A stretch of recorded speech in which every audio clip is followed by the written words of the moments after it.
Hi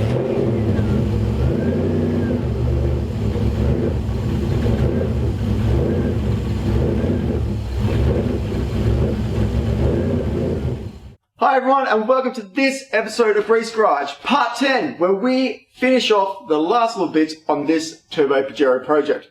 We're doing the exhaust, the power steering, and the O2 sensor, cleaning the rest of it up so we can actually get this thing on the road. And another thing I want to do before we get too far into this video is say thank you so much for everyone that has supported us. Everyone who subscribes, you guys are freaking legends, and the more subscribers we get, we can go bigger and better on these projects. Anyone who shares, likes, and everyone who comments, which is awesome because I like to get back to you guys with feedback. It's awesome. Keep doing what you're doing, guys. The channel's growing, and that is a really awesome thing. I have so much stuff in this shed to do, so I'll take you guys on the journey for it. Another thing I like to mention is Nathan. Congratulations again, mate, for winning our Turbo giveaway. That was an awesome thing, and this is a picture of him next to his Ford Falcon, and he's got a big dirty barrel underneath the bonnet, and he's putting that turbocharger on it, so he's going to have a boosted barrel, which we all know is an awesome thing, and they go really well. So we'll be keeping you guys up to date with that, but for now, let's get into this project.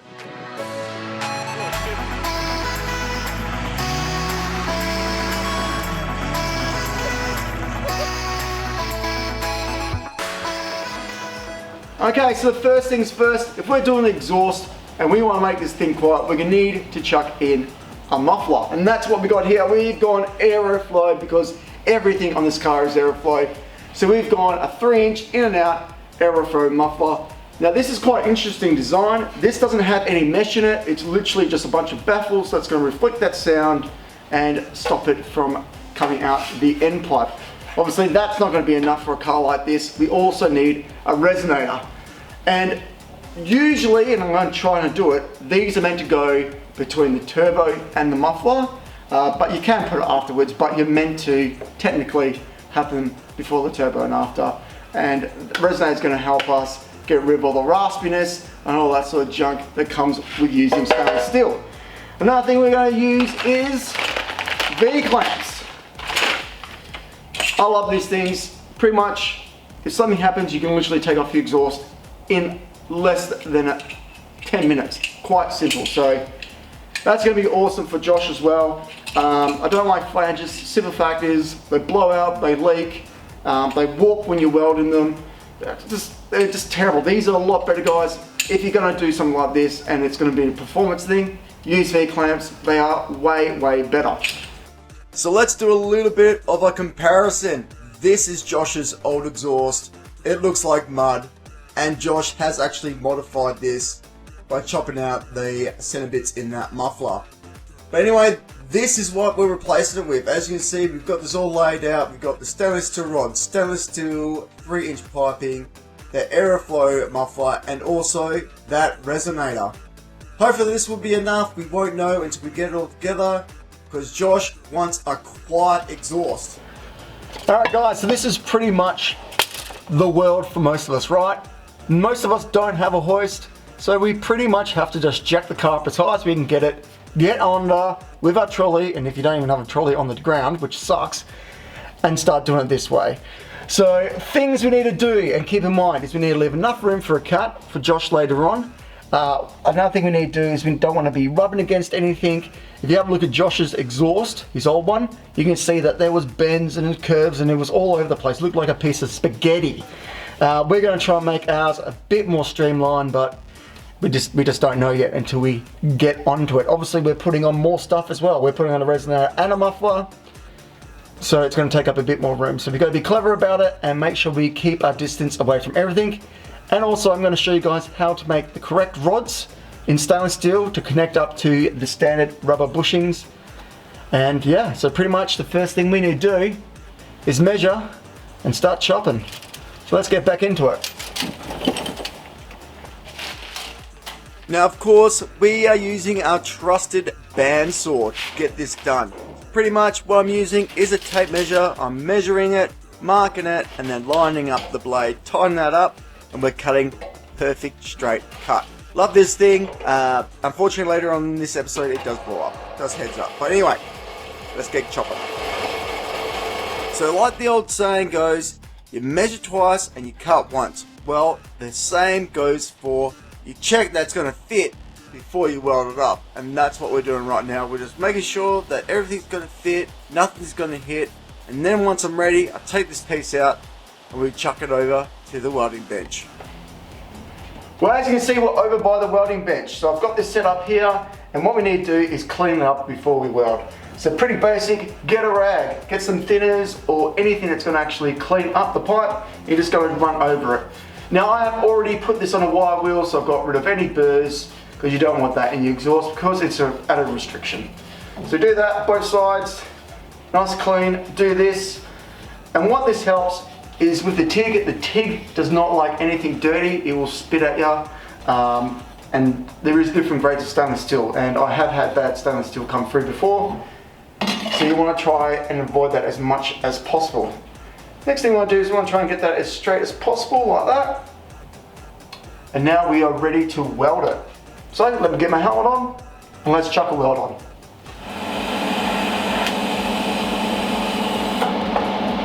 Alright, now that we've got a little bit of a tack on that, what I'm going to do is going to unbolt this and I'm going to turn it on the side like this. Another thing I've done is, you would have noticed, I've earthed the vise, not the actual thing I'm working on. And that just gives you a bit more freedom to move it around and do what you need to do, and it's always going to be earthed. Now I like welding like this. I find it's easier to get the puddle to form the way you want it to. When you're up like that, I mean that is not a bad weld, but it's not ideal because what you're doing is you're trying to lift the puddle up and obviously gravity's working against you. If you're doing it like this, that puddle's going to spread out a bit nicer and you're going to get a stronger weld. So let's go on to that bit now.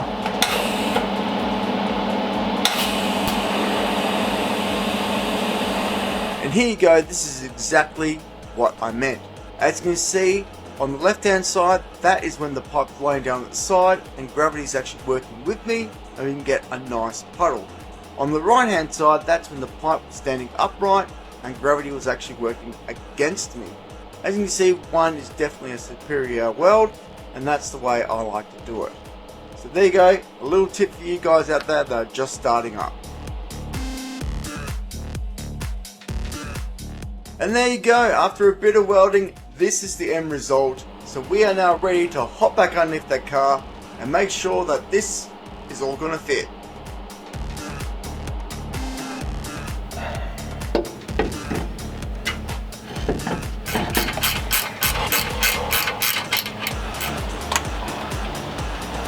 Alright, now that we've got this sitting in place and we know roughly where we want it, I've put down here bottom because obviously this is not perfectly straight. I've done it on a little bit of angle so it keeps the exhaust going upwards because the dump pipe comes down on an angle. So the first thing we're going to do, we're going to pull these rubber things off, which I've already done. And they're the bits that go onto the actual car. And we are going to be using some stainless steel rod.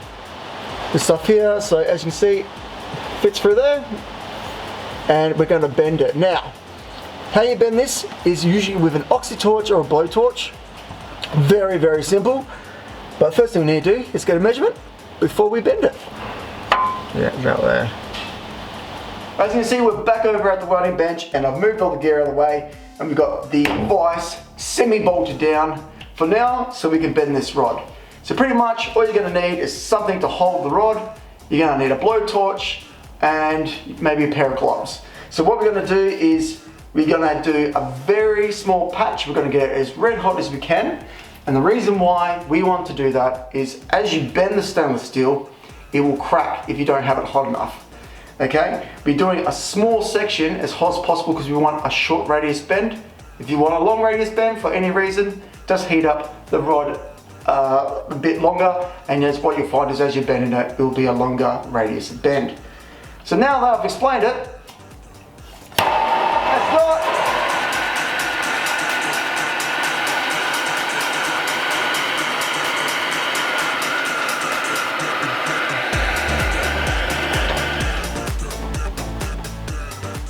Before we start welding this up and doing a little trick, I want to show you something. This is good stainless steel 3/16. Doesn't stick to a magnet. that's staying still as well.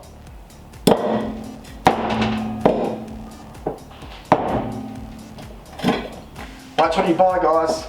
All stainless steel is not equal. So that's a cheaper one, so eventually that's probably is gonna start rusting, believe it or not. But anyway, we go back to what we were doing. So we got that set up on the bench. That's magnet's actually holding that pretty steady. And what I've done is I've taken this to a sanding wheel and I've shaved a bit out here so it matches this angle. And why I've done that is to make it easy for welding. I just get my vice grips, slap it on. Look at that, mate. She's steady, easy to weld, and doing it this way is nice because now I can straighten it up and make sure everything is perfect before I weld it. So now that's done, time to smash the weld on. Easy as. Let's get to it.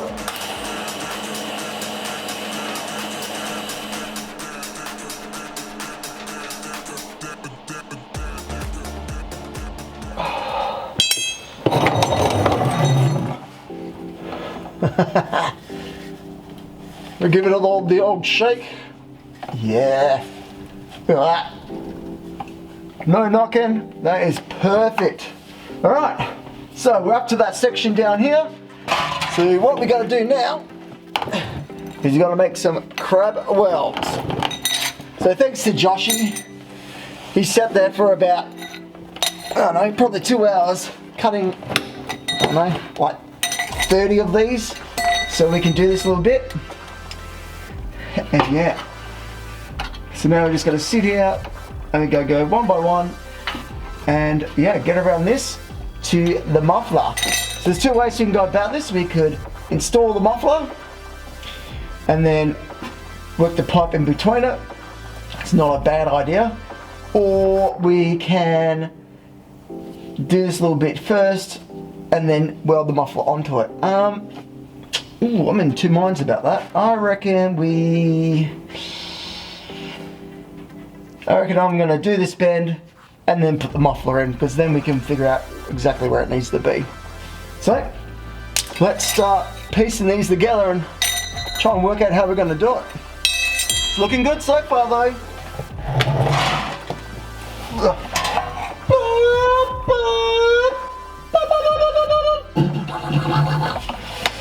Gonna blow this muffler up.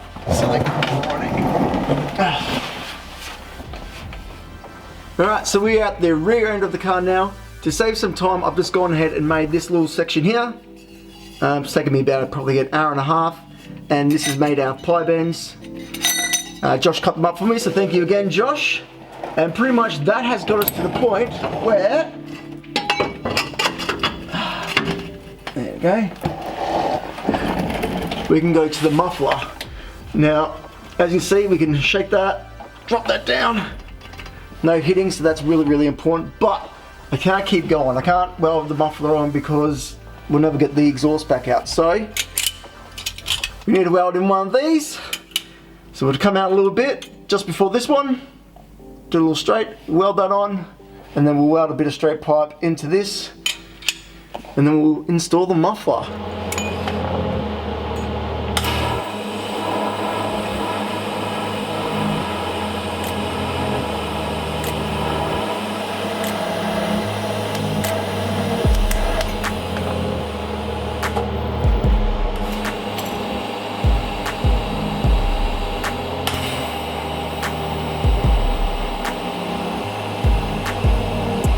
Okay, for you guys that have got keen eyes, you would notice that we got rid of the gearbox mount, so we can get this actually back in.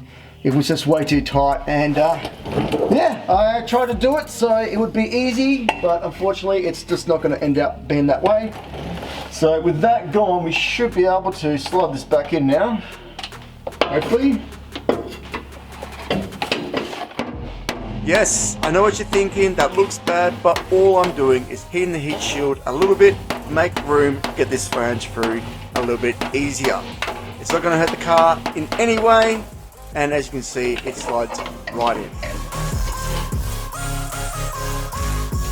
Nice, alright. Now that we got that done, and it's sitting in there quite nice, and we know it can come in and out without too much stress. Next thing we're going to do is we're going to get this muffler in position and weld it up. Alright, we're about to 220. Alright, let's go cut that out and weld these in.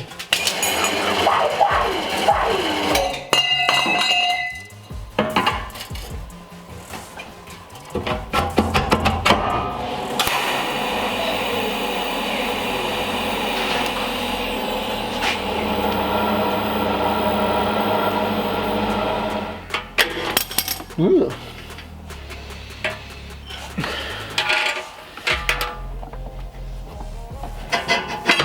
Ow! This car does not like me. Okay, so we pretty much marked that up where we need to do. We've got that muffler nice and level, or as level as you can be. And yeah, it's pretty much, so we're going to chop that, and what we'll end up doing is a long radius bend on this one to get it looking the best. But yeah, no, it's coming along nicely.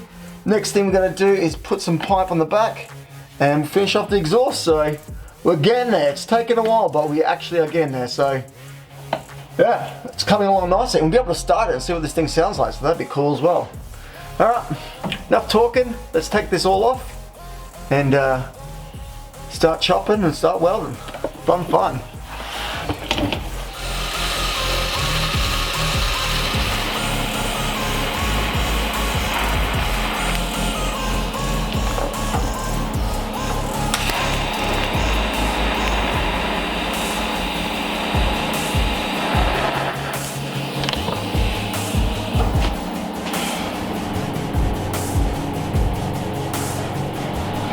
Now while I was at it, as you can see, I've done the other end as well. No point me going backwards and forwards and showing you guys.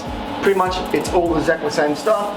As you can see, I'm doing these little side braces, and that's just to give this a little bit of extra strength from sideward movement so it doesn't break here. And the same one with this one going up and down, because it only had a single point of contact. You really want 2 points of contact, especially if you've got them like this. So I'm going to smash a weld on that, and that is the muffler side done. So the last thing we actually have to do is the tailpipe. Pretty keen to see what this actually sounds like. So bear with me, because the tailpipe is going to be a mission, because we have to go over the diff, around the fuel tank, and out the back. So the hardest is yet to come.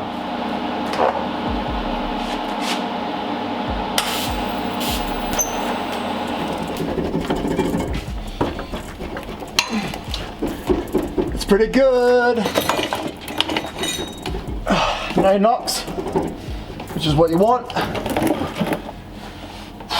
That section's done. Oh, this last section. I think for this bit, guys, we're just gonna do like, you know, when they play the music and they just rewind the video really quickly, so we can get this done so we don't bore everyone. So let's get on to that. Cue the music.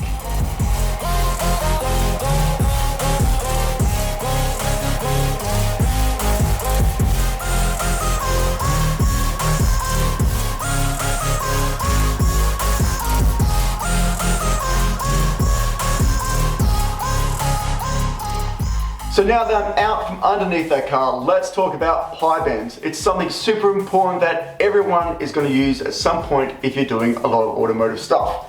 So pretty much this is my scenario. I went to the shop that I always get my stuff from, and I said I need 3 90-degree bends to finish off this exhaust. They did not have any, and they're not going to have any for a couple of weeks, which is no good for me because I've got too much stuff going on in life to wait 3 weeks to finish this car off. So that means we are doing pie bends. So pretty much you're going to start with a nice straight piece of stainless steel, and you're going to do 2 lines on each side. And the reason why we're using that lines is when we put it in the jig for the bandsaw or whatever you're using to cut it, you're going to get nice consistent cuts, and they're going to be symmetrical. Really important because it gives you a better result like this one. What we got here is 6 pieces cut at 7.5 degrees each. So if you look at it like that, that's 7.5 degrees. That would equal 15 degrees, that equals 30 degrees, and so on. So pretty much you get 30, 30, 30, which is your 90. The reason I like to do it in 6 different individual cuts is because it gives you a nice radius, nice and tight, but also it's not jagged and you're gonna get that nice flow. You can do it, obviously, cut it in 30s, like this one, so that's 15, 15, so you're gonna get 3 of these. It's gonna do the same thing, but it's not gonna flow as nice, which is no good for a performance car. And also what I like to do is when I get all 6 cuts done, I like to tack them up with each other, and that way when I actually am welding, the thin section here, it's going to have its own heat sink with the other ones. So you join them up together, and as long as these all tap together, they're going to draw that heat out, which makes it a lot easier as well. So there's a couple little tips. There you go. You cut them nice and straight, clean them up, and you tack them together before you weld them all up to get your nice 90.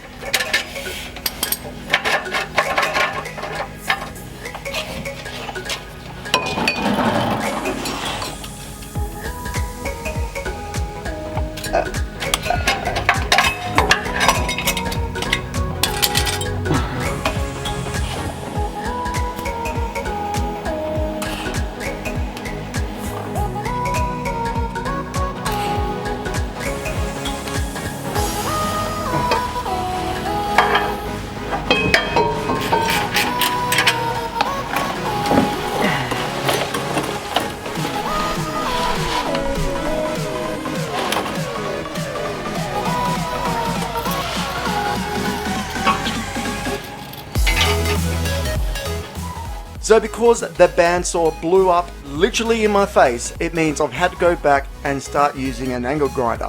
Now one of the things I like to do if I want to get a nice line so I can get a good cut is I like to use an old 3-inch hose clamp that I've just got lying around and a permanent marker, and it just makes it so much easier to get in the ballpark.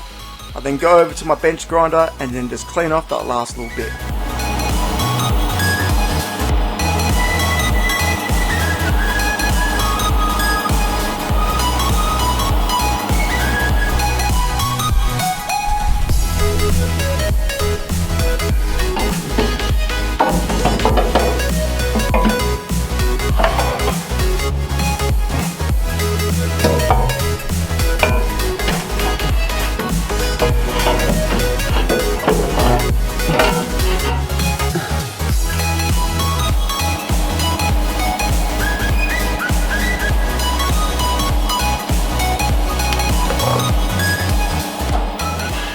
So as you can see, we've got the tailpipe on the table, looking great, and I have polished the end bit of it just to tie it in and make it look nice. Now, I want to talk about this section. So some of you might know why exhaust pipes have this bend in them. It's not just to get over the top of the diff, there is another purpose, and the reason is, this is acting like a water trap. So let's say you're you're driving in a lake or something like that, and obviously the end of your exhaust could be underwater. Okay. So the last thing you want is to get water, gunk, anything like that into your cat converter or your muffler or anything like that in your exhaust. You just don't want it. So what this does, it acts like a water trap. So you've got positive pressure from the exhaust coming this way, and the water actually won't go past this section because from here to here, that is on positive pressure, and it's going to keep blowing the water and the mud out. So it's really silly to bypass these on a four-wheel drive or any car or vehicle that's going to see some water. So just something to mention while I had it out. And now that it's out of the way, I think it's time to put this in the car. So let's get to it. So I've pretty much decided, guys, to make this a two-parter. Pretty much we're running out of time for this episode, and I have so much information with the power steering, plus the O fuel sensor and all that sort of stuff that I really don't want to cheapen it by just trying to rush through everything. So we're going to make this 10.1, and then 10.2 will be the power steering pump, the O2 sensor, and just cleaning up every little thing that we need to get this thing moving. But here's a little clip for you guys anyway at the end of what it sounded like before we did the pipe over the axle. Hopefully this will suffice you guys until we get the next episode out next week. Thank you so much for watching. If you like what you're watching, obviously subscribe and share to your mate. Cheers.